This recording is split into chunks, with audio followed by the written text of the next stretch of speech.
તમે જોઈ શકો છો કે એના માટે આપણે મોટી મોટી કળીઓ વાળું સરસ લસણ લીધું છે. તો આપણે એને ગરમ પાણીમાં બોઇલ કરી લઈએ. પાણી લઈએ, થોડા આખા મસાલા, ચપટી હળદર, પાણીને સરસ બોઇલ થવા દઈએ. આખા લસણને એડ કરી દઈએ.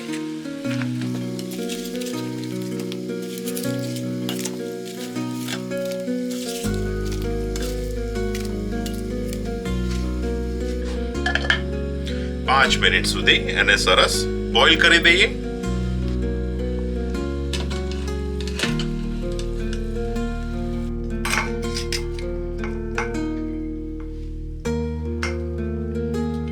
તમે જોઈ શકો છો કે આપણું લસણ સરસ બફાઈ ગયું છે. એના માટેની ગ્રેવી રેડી કરી દઈએ.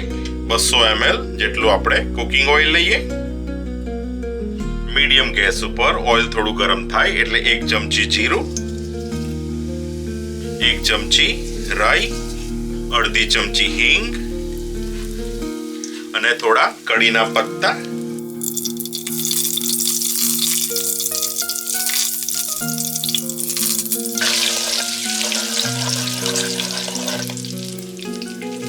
એમાં 4 ઓનિયન આપણે નાની કાપી લીધી છે એ લઈએ.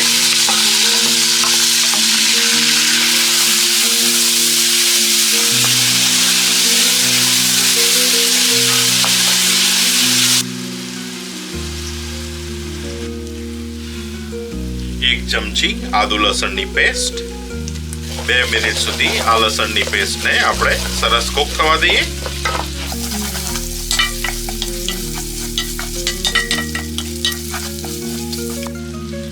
એક ચમચી મરચું, અડધી ચમચી હળદર, એક મોટી ચમચી ભરીને ધાણા જીરું પાવડર. બધાને સરસ ફેરવી દઈએ.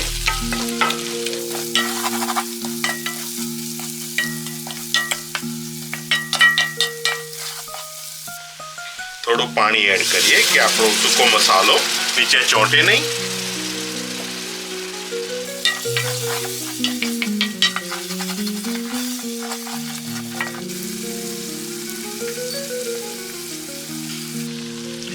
બે ટામેટા આપણે એને સરસ ક્રશ કરી લીધા છે એ લઈએ. 1 ચમચી મીઠું,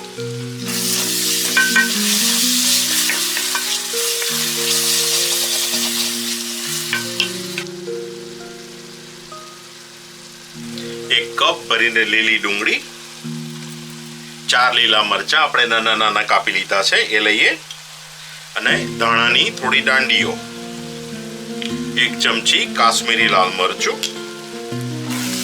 બધાને સરસ ફેરવી દઈએ.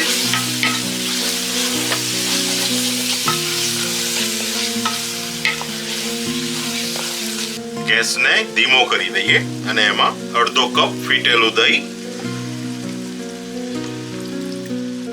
અને આપણે ફેરવતા રહીએ કે જેથી આપણું દહીં ફાટે નહીં.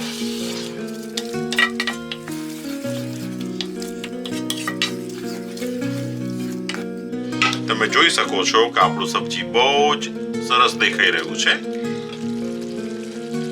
આપણા બોઇલ કરેલા લસણને એડ કરીએ. એક વખત ફેરવી દઈએ.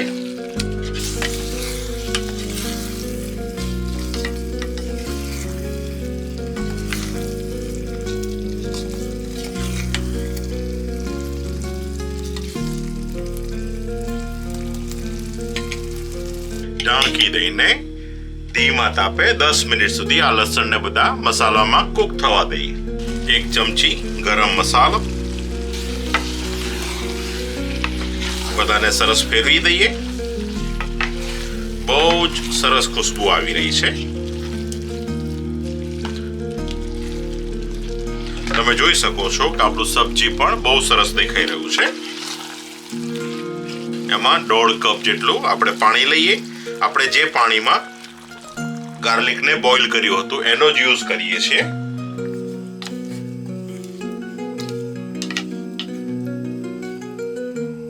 ઢાંકી દઈને 10 મિનિટ સુધી એકદમ ધીમા તાપે એને કૂક થવા દઈએ.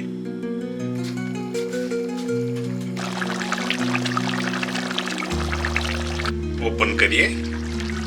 તમે જોઈ શકો છો કે આપણું સબ્જી બહુ જ સરસ દેખાઈ રહ્યું છે. મુઠ્ઠી ભરી અને લીલા ધાણા બધાને એક વખત ફેરવી દઈએ.